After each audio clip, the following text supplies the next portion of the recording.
Well, our next guest has been lapping up the hospitality in Kalgoorlie at the Diggers and Dealers Conference. Let's go and find out what he learned from the stories around the bar and maybe at the conference as well. David Bosio from Shaw and Partners. David, good to see you. Tell us about the event. How was it? Hey, Scutty. Yes, thank you. What a lovely intro. And I made it back in one piece. And that's for anyone who's been to Diggers and Dealers, that is a massive win if you come back in one piece. So, but very, very well attended. They had a record crowd over 2,600 attendees. And for many who have been before, they would know that there are attendees who officially register and go to the conference, but I'd almost say for every person that attends the conference, there's probably another one or two people that come along and meet with companies around the event itself. There's lots of mine site visits. There's lots of outdoor presentations, and in many of the bars around Kalgoorlie, there's also a number of presentations and mic dropping events where they have companies doing 5-minute kind of speed dating style presentations, etc. So it was very, very busy and extremely well attended. All right, David, give us a sense as to what you saw when it came to sentiment at the moment. We know that it's been boom time for the resources space for quite a few years now, but things are starting to cool down a little bit. So how are people feeling about the future? Yeah, I think it's interesting. Given there were record crowds, which is a real positive. I do feel that it was quite measured and quite subdued. The some of the commentary that was provided was very much tempering enthusiasm and talking about inflation and some of the cost issues that are out there across the entire mining and exploration sectors.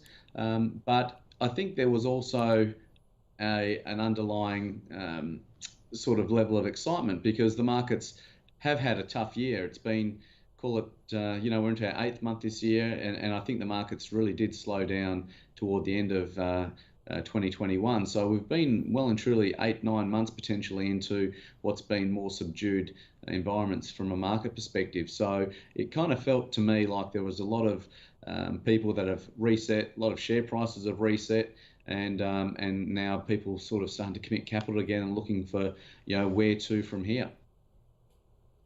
Give me a sense about some of those trends you saw. I want to ask about the lithium and the battery material miners in particular because very, very whippy price action in the markets when it comes to share price reaction.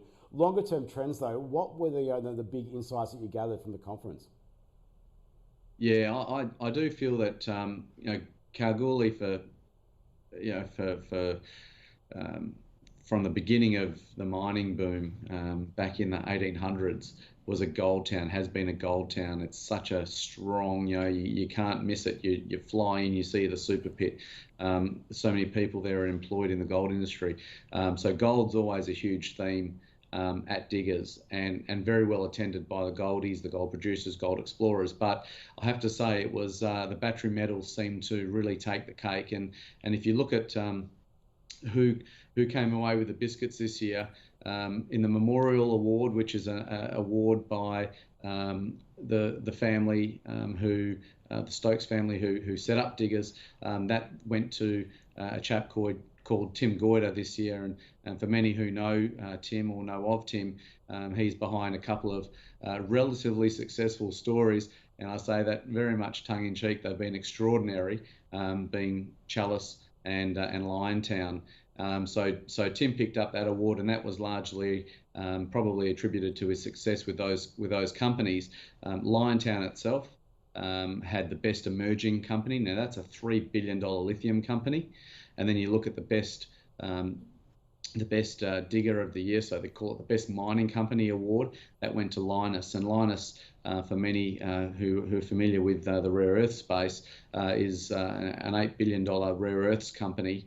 They have operations around Mount Weld, and they're actually building a new facility in Kalgoorlie itself. So just as you enter into Kalgoorlie, they're building a significant facility there so that they can actually start doing a lot more of the refining and the production work within Western Australia, because now essentially they're shipping a concentrate to Malaysia where it's processed and then sold into the international markets. So if you look at those winners, you've got Tim Goyder, who has had significant success with Liontown.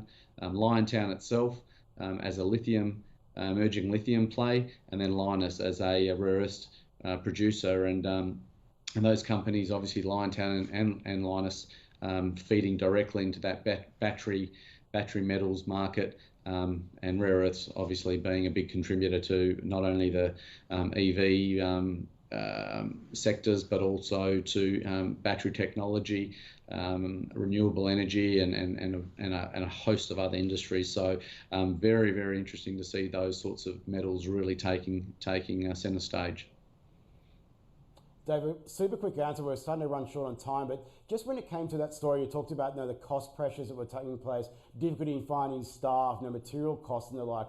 That capex side of the equation versus actually just going to production and just trying to go and retain earnings for shareholders. That balance at the moment, how did that kind of look more broadly across the conference? Yeah, I think it's really difficult. It's really difficult. You've got Kalgoorlie is a town that is probably renowned for being boom and bust, but it's been very much boom, and even in modest times now, it's really hard to find accommodation. The mining companies themselves, who have operations around Kalgoorlie, are desperate for any accommodation they can get just to house their staff. Things like that are an example of how challenging it can be, and the bottlenecks that exist. So I think a big theme that a lot of the majors did talk about were how to retain talent, how to attract workers, how to keep workers, because it is so competitive at the moment. So that part is huge. And I think we've seen recently MinRes have built a new office in so this is Mineral Resources. Again, they're a contracting business with significant iron ore and lithium production now across Western Australia predominantly. They've built a new state-of-the-art facility within just outside of the CBD in Perth, that basically is a full building that has things like staff lay down areas. It's got meditation and gyms and psychologists and a cafe, a restaurant. It's just absolutely next level, and they've done quite a cool video which features Julie Bishop as the ambassador to the brand, but there's a lot of kind of cheesy little sort of almost comical parts to the video, but it's almost gone viral, and you can kind of see that's the level that these guys are going to really attract staff, because they're saying to people, come and work for us, we're a great place to work, this is where you want to be. So anyway, all those little things I think flowing through a testament to how hard it is at the moment to keep good people, to attract good people, and to keep the lid on costs from that perspective.